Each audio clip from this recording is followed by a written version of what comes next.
कौसल्या सुप्रजा रामः पूर्वा सन्ध्या प्रवर्तते उत्तिष्ठ नरशार्दूल कर्तव्यम् दैवमाह्निकम् कौसल्या सुप्रजा रामः पूर्वा सन्ध्या प्रवर्तते उत्तिष्ठ नरशार्दूल कर्तव्यम् दैवमाह्निकम् उत्तिष्ठोत्तिष्ठ गोविन्द उत्तिष्ठ गरुडध्वज उत्तिष्ठ कमलाकान्त त्रैलोक्यम् मङ्गलम् कुरु उत्तिष्ठोत्तिष्ठ गोविन्द उत्तिष्ठ गरुडध्वज उत्तिष्ठ कमलाकान्त त्रैलोक्यम् मङ्गलम् कुरु मातः समस्त जगताम् मधुकैटभारेः वक्षो विहारिणि मनोहर दिव्यमूर्ते श्रीस्वामिनि श्रितजनप्रिय दानशीले श्रीवेङ्कटेश दयिते तव सुप्रभातम् मातः समस्त जगताम् मधुकैटभारेः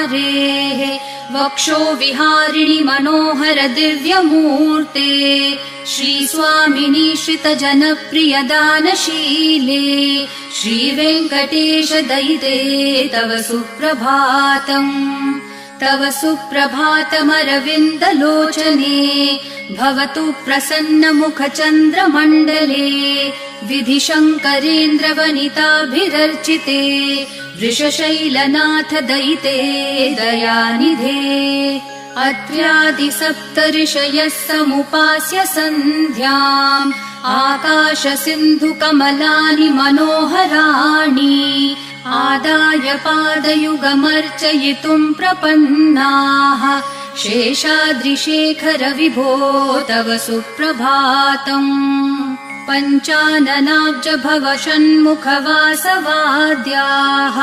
त्रैविक्रमादिचरितम् विबुधास्तुवन्ति भाषापतिः पठति वासरशुद्धिमारात् शेषाद्रिशेखर विभो तव सुप्रभातम्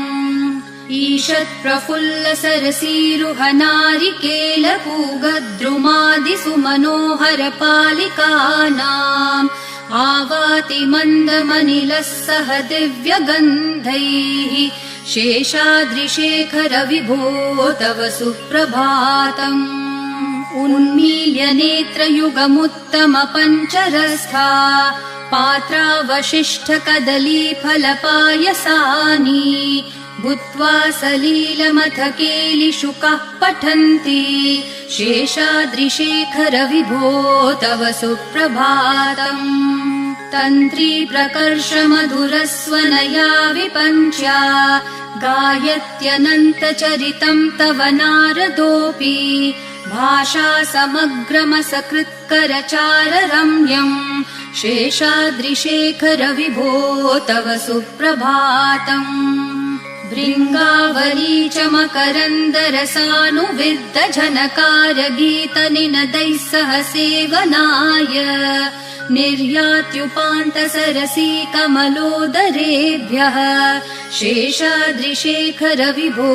तव सुप्रभातम् योषागणेन वरदध्नि विमथ्यमाने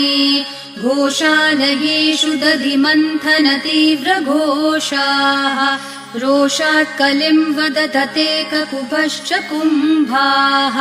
शेषाद्रिशेखर विभो तव सुप्रभातम् पद्मेशमित्रशतपत्रगतालिवर्गाः हर्तुम् श्रियम् कुवलयस्य निजाङ्गलक्ष्म्या भेरीनिनादमिव बिभ्रति तीव्रनादम् शेषाद्रिशेखर विभो तव सुप्रभातम् श्रीमन्नभीष्टवरदाखिललोकबन्धो श्री श्रीनिवास जगदैकदयैकसिन्धो श्रीदेवतागृहभुजान्तर दिव्यमूर्ते श्रीवेङ्कटाचलपते तव सुप्रभातम् श्रीमन्नभीष्टवरदाखिललोकबन्धो श्री श्रीनिवास जगदेकदयैकसिन्धो श्रीदेवतागृहभुजान्तर दिव्यमूर्ते श्रीवेङ्कटाचलपते तव सुप्रभातम् श्रीस्वामी पुष्करिणिकाप्लवनिर्मलाङ्गाः श्रेयोर्थिनो हरविरिञ्च सनन्दनाद्याः द्वारे वसन्ति वरवेत्रहतोत्तमाङ्गाः श्रीवेङ्कटाचलपते तव सुप्रभातम् श्रीशेषशैलगरुडाचल वेङ्कटाद्रिनारायणाद्रिवृषभाद्रिवृषाद्रिमुख्याम् आख्याम् त्वदीयवसतेरनिशम् वदन्ति श्रीवेङ्कटाचलपते तव सुप्रभातम् सेवापरः शिवसुरेश कृशानुधर्मरक्षोऽम्बुनाथ पवमानधनाधिनाथाः बद्धाञ्जलि प्रविलसन्निज शीर्षदेशाः श्रीवेङ्कटाचलपते तव सुप्रभातम् घाटेषु ते विहगराज मृगाधिराज नागाधिराज गजराज हयाधिराजाः स्वस्वाधिकारमहिमाधिकमर्थयन्ते श्रीवेङ्कटाचलपते तव सुप्रभातम् सूर्येन्दुभौमबुधवाक्पतिकाव्यसौरिस्वरभानुकेतुदिविषत्परिषत्प्रधानाः त्वद्दासदासचरमावधिदासदासाः श्रीवेङ्कटाचलपते तव सुप्रभातम् त्वत्पादधूलिभरितस्फुरितोत्तमाङ्गाः स्वर्गापवर्गनिरपेक्षनिजान्तरङ्गाः कल्पागमाकलनयाकुलताम् लभन्ते श्रीवेङ्कटाचलपते तव सुप्रभातम् त्वद्गोपुराग्रशिखराणि निरीक्षमाणाः स्वर्गापवर्गपदवीम् परमाश्रयन्तः मर्त्या मनुष्यभुवने मतिमाश्रयन्ते श्रीवेङ्कटाचलपते तव सुप्रभातम् श्रीभूमिनायकदयादिगुणामृताब्धे देवाधिदेव जगदेक शरण्यमूर्ते श्रीमन् अनन्त गरुडादिभिरर्चिताङ्घ्रे श्रीवेङ्कटाचलपते तव सुप्रभातम् श्रीपद्मनाभ पुरुषोत्तम वासुदेव वैकुण्ठमाधव जनार्दन चक्रपाणे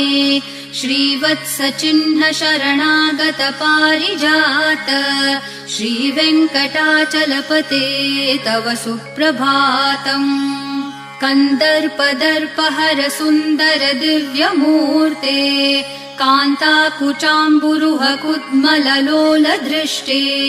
कल्याण निर्मल गुणाकर दिव्यकीर्ते श्रीवेङ्कटाचलपते तव सुप्रभातम् मीनाकृते कमठकोल नृसिंहवर्णिन् स्वामिन् परश्वथ तपोधन रामचन्द्र शेषांश राम यदुनन्दन कल्किरूप श्रीवेङ्कटाचलपते तव सुप्रभातम् एलालवङ्गधनसार सुगन्धितीर्थम् दिव्यम् वियत्सरिति हेम घटेषु पूर्णम् धृत्वाद्य वैदिक शिखामणयः प्रहृष्टा तिष्ठन्ति वेङ्कटपते तव सुप्रभातम् भास्वानुदेति विकचानि सरोरुहाणि सम्पूरयन्ति निनदैः ककुभो विहङ्गाः श्रीवैष्णवा सततमर्थितमङ्गलास्ते धामाश्रयन्ति तव वेङ्कट सुप्रभातम् ब्रह्मादयः सुरवराः समहर्षयस्ते सन्तः सनन्दन मुखास्तवथ योगिवर्याः धामान्तिके तव हि मङ्गलवस्तु हस्ताः श्रीवेङ्कटाचलपते तव सुप्रभातम् लक्ष्मीनिवास निरवद्य गुणैकसिन्धो संसार सागर समुत्तरणैकसेतो वेदान्तवेद्य निज वैभव भक्त भोग्य श्रीवेङ्कटाचलपते तव सुप्रभातम् लक्ष्मीनिवास निरवध्य गुणैक सिन्धो संसार सागर समुत्तरणैक सेतो वेदान्त वेद्य निज वैभव भक्त भोग्य श्रीवेङ्कटाचलपते तव सुप्रभातम् इत्थं वृषाचलपतेरिह सुप्रभातम् ये मानवः प्रतिदिनं पठितुं प्रवृत्ताः तेषां प्रभातसमयस्मृतिरङ्गभाजाम् प्रज्ञां परार्थसुलभां परमां प्रसूते इत्थं वृषाचलपतेरिह सुप्रभातम् ये मानवः प्रतिदिनं पठितुं प्रवृत्ताः तेषां प्रभातसमयस्मृतिरङ्गभाजाम् प्रज्ञां परार्थसुलभां परमां प्रसूते कमलाकुचूचुककुङ्कुमतो नियतारुणतातुलनीलतनो कमलायतलोचन लोकपते विजयी भव वेङ्कटशैलपते कमलाकुचूचुककुङ्कुमतो नियतारुणतातुलनीलतनो कमलायतलोचन लोकपते विजयी भव वेङ्कटशैलपते स चतुर्मुख षण्मुख पञ्चमुख प्रमुखाखिल दैवत मौलिमणे शरणागत वत्सल सारनिधे परिपालय मां वृषशैलपते अतिवेलतया तव दुर्विषहै अनुवेल कृतैरपराधशतैः भरितं त्वरितं वृषशैलपते परया कृपया परिपाहि हरे अधिवेङ्कटशैलमुदारमते जनताभिमताधिकदानरतात् परदेवतया गदितान्न गमै कमलादयितान्न परं कलये कलवेणुरवावश गोपवधू शतकोटिवृतात् स्मरकोटिसमात् प्रतिवल्लविकाभिमतात् सुखदात् वसुदेवसुतान्न परं कलये अभिराम गुणाकर दाशरथे जगदेक धनुर्धर धीरमते रघुनायक राम रमेश विभो वरदो भवदेव दया जलदे अवनीतनया कमनीयकरं रजनीकर चारुमुखाम्बुरुहम् रजनीचर राजतमो मिहिरं महनीयमहं रघुराममये सुमुखं सुहृदं सुलभं सुखदं स्वनुजं च सुखाय ममोघशरम् अपहाय रघुत्वहमन्यमहं न कथञ्चन कञ्चन जातु भजे विना वेङ्कटेशं न नाथो न नाथ सदा वेङ्कटेशं स्मरामि स्मरामि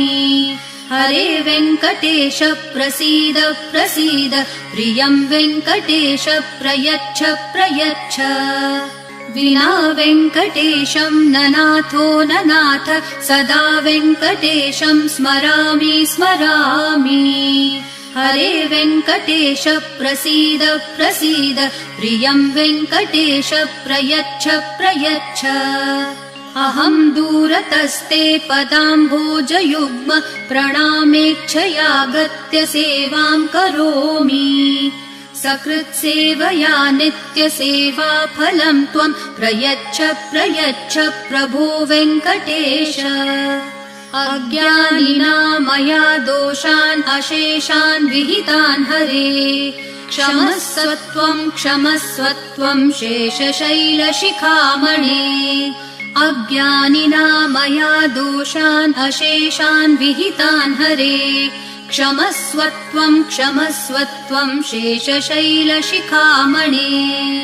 ईशानां जगतोऽस्य वेङ्कटपतेर्विष्णोः परां प्रेयसीं तद्वक्षस्थलनित्यवासरसिकाम् तच्छान्तिसंवर्धिनीम् पद्मालङ्कृतपाणिपल्लवयुगाम् पद्मासनस्थाम् श्रियम् वात्सल्यादिगुणोज्ज्वलाम् भगवतीम् वन्दे जगन्मातरम् ईशानाम् जगतोऽस्य वेङ्कटपतेर्विष्णोः पराम् प्रेयसीम् तद्वक्षस्थलनित्यवासरसिकाम् तच्छान्तिसंवर्धिनीम् पद्मालङ्कृतपाणिपल्लवयुगाम् पद्मासनस्थाम् श्रियम् वात्सल्यादिगुणोज्ज्वलाम् भगवतीम् वन्दे जगन्मातरम्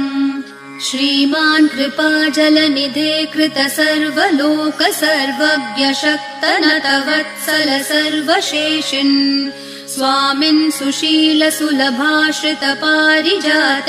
श्रीवेङ्कटेश चरणौ शरणम् प्रपद्ये श्रीमान् कृपाजलनिधे कृतसर्वलोक सर्वज्ञ शक्तनतवत्सल सर्वशेषिन्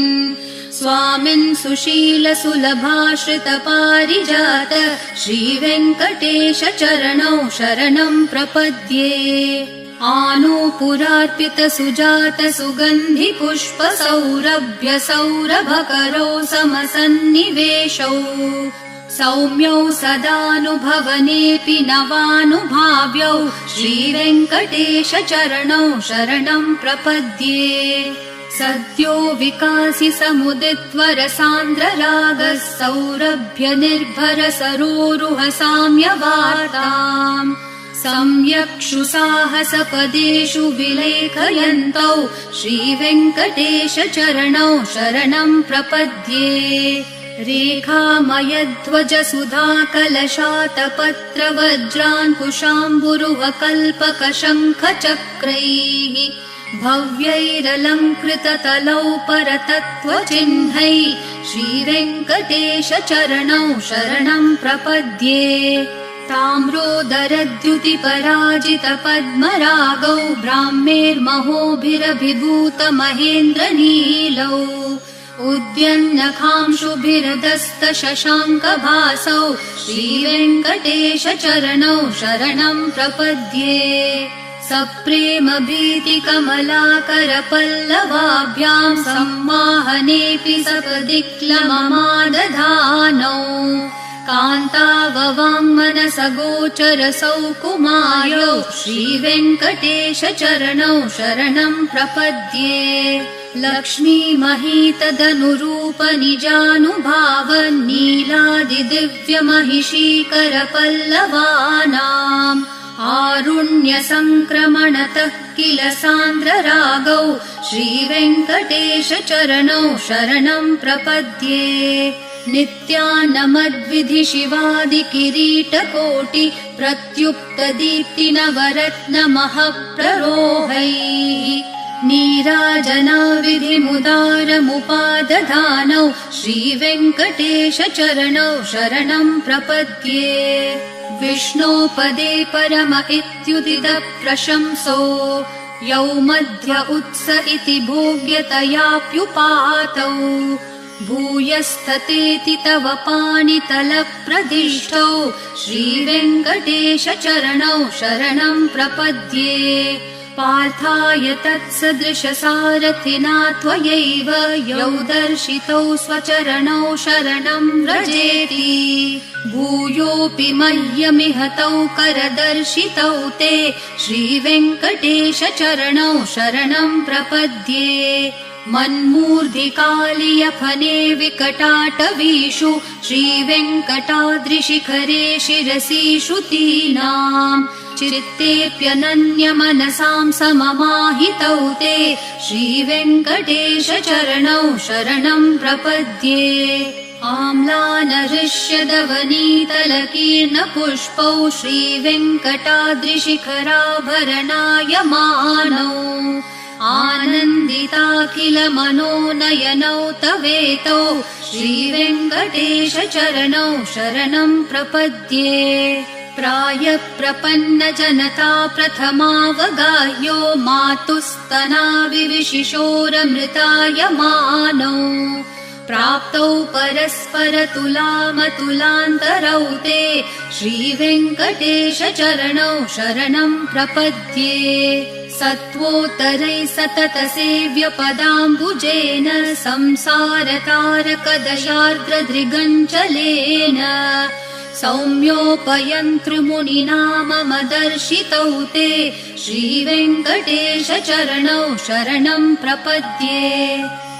सत्वोत्तरैः सततसेव्यपदाम्बुजेन संसारतारकदशार्द्रदृगञ्चलेन सौम्योपयन्तृमुनिना मम दर्शितौ ते श्रीवेङ्कटेशचरणौ शरणं प्रपद्ये श्रीशश्रिया घटिकया त्वदुपाय भावे प्राप्ये त्वयि स्वयमुपेयतया स्फुरन्त्या नित्याश्रिताय निरवद्य गुणाय तुभ्यं स्यां किङ्करो वृषगिरीश न जातु मह्यम्